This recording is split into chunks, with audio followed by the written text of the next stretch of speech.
షాబాద్ మండల్లో ఇక్కడ లోకల్ షాబాద్ రూట్లో మరియు ఇక్కడ నుంచి 6 కిలోమీటర్స్ దేవలగూడ నాగర్కుంట విలేజ్లో ఈ రెండు ప్లేసెస్లో ముగ్గురు హత్య జరిగింది.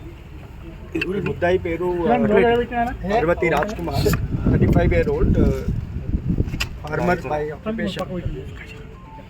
ఇంతకుముందు అతని పైన 16th May రోజు ఒక పోక్సో కేసు బుక్ అయింది.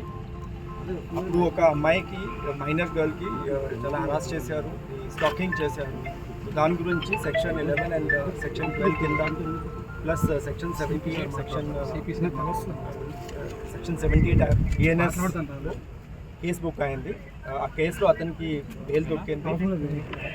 ఇప్పుడు 2 నెలల నుంచి ఈ మనిషి వాళ్ళకి నేటివ్ విలేజ్ దేవులగూడ హ్యామ్లెట్ నాగర్కుంట విలేజ్లో ఉన్నారు. అక్కడ అతనికి భార్య మరియు 2 పిల్లలు, కొడుకు, అక్కడ ఫ్యామిలీ కలిపి అక్కడ ఉన్నారు.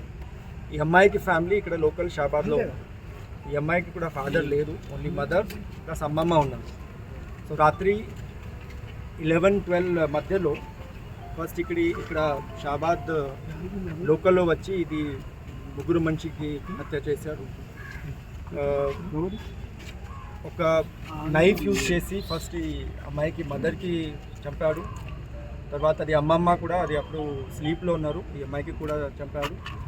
తర్వాత ఈ మైనర్ గర్ల్కి తీసుకొని అక్కడ నేటివ్ ప్లేస్ దేవలగూడకి అక్కడ తీసుకుపోయి అక్కడ ఒక వాటర్ బాడీ ఉంది, చెరువు ఉంది, అక్కడ ఈ అమ్మాయికి కూడా అక్కడ హత్య చేశారు. తర్వాత ఈ చెరువు నుంచి అతనికి ఇల్లు హార్డ్లీ 200-250 మీటర్స్ ఉంది. అక్కడ పోయి ఓన్ ఫ్యామిలీ వాళ్ళు ఉన్నారు, అన్నీ ఇది నిద్రలో ఉన్నారు. భార్య ప్లస్ ఇది 2 పిల్లలు, 1.5 year and 4 year 2 కొడుకు, వాళ్ళకి కూడా హత్య చేశారు. తర్వాత అరౌండ్ 11:57 రాత్రికి వాళ్ళకి తండ్రికి ఫోన్ చేశారు, ఇట్లా నేను చేశాను, ఈ 6 మనిషికి హత్య చేశాను చెప్పారు. చేసి ఫోన్ స్విచ్ ఆఫ్ చేశారు. చెప్పారు నేను కూడా వెళ్తున్నా, నేను కూడా సూసైడ్ చేస్తాను, but that is not confirm. తర్వాత మాకు ఈ ముద్దాయికి పేరెంట్స్ వచ్చి షాబాద్ పోలీస్ స్టేషన్లో ఈ మ్యాటర్ ఇన్ఫర్మేషన్ మాకు ఇచ్చారు. అప్పటి నుంచి మేము ప్రయత్నం చేస్తున్నాము.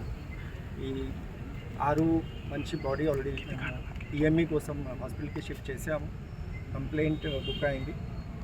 అండ్ ఇది అక్యూజ్డ్ పర్సన్, ఇది ముద్దాయి, ఇది ఇప్పుడు అబ్స్కాండింగ్లో ఉన్నారు. మా తరఫు నుంచి ఇది ఖచ్చితంగా ప్రయత్నం చేస్తున్నాము. We will soon get him and we will locate him and we will send him for the remand. Sir police so దాని గురించి కొన్ని లోన్స్ ఉన్నాయి, ఇంతకుముందు 1.5-2 కోటి లోన్స్ ఉన్నాయి. So because of that also he was mentally disturbed. POCSO 1 case ఉంది. తర్వాత ఒక పాత 323 చాలా ఓల్డ్ కేసు ఉంది, అది that is regarding not connected to this, that is some local quarrel regarding land issue. Sir అమ్మాయిని చేసాము, ఇది పోక్సో కేసులో రాశారు, బట్ యాంగిల్ ఇమీడియట్లీ మేము వెరిఫై చేసాము. ఇది అమ్మాయికి తండ్రి యాక్చువల్లీ 4 days హాస్పిటల్లో అడ్మిట్ ఉన్నారు. సార్ కాజ్ ఆఫ్ డెత్ ఈ వాజ్ జస్ట్ స్టాకింగ్. ఇది అమ్మాయి ఇంటర్మీడియట్ స్టూడెంట్, కాలేజ్ నుంచి ఇంట్లో వచ్చే టైంలో కొంచెం ఫాలో చేసి మాకు he was forcing her to accept this proposal. Sir, అమ్మాయిని చెరువు కాడికి బట్ అది టైమింగ్ ప్రకారం దట్ ఈస్ నాట్ పాసిబుల్, ఎందుకంటే కొన్ని ఫుటేజెస్ మాకు దొరికింది, దాని ప్రకారం it does not appear like that. ఈ కార్ గురించి కూడా మేము ఎంక్వైరీ చేస్తున్నాము. లేదు. So this matter some motive we can see, but దాని గురించి ఏ మోటివ్ ఉంది మాకు దొరికితే we will get some facts. As of 2 వారం ఇది విలేజ్లో లేదు, మేము ప్రయత్నం చేసాము అప్పుడు. తర్వాత అతను యాంటిసిపేటరీ బెయిల్కి ఫైల్ చేశారు. ఇది ఇంకా సెక్షన్ 11-12లో 7 years లోపల ఈ పనిష్మెంట్ ఉంటుంది. సో దాని కారణం కోర్టు కూడా they have given anticipatory bail with personal bond release చేశారు. అదర్వైజ్ 7 years పైన ఉంటే ఖచ్చితంగా definitely court will accept the remand also. Family వస్తే అట్లే దాని గురించి అట్లా అది neglect is there, we will take action from our side. Examine చేస్తున్నాము, ఇది పాత ఫైల్ కూడా చూసాము. Investigation is almost complete in that, but ఈ ఫ్యామిలీ వాళ్ళు definitely they are alleging police పైన కూడా కొన్ని కంప్లైంట్స్ రేజ్ చేస్తున్నారు. We are examining that matter. తర్వాత ఇది 2-3 సారి కౌన్సిలింగ్ కోసం మేము పిలిచాం. అప్పుడు ఎట్లుండే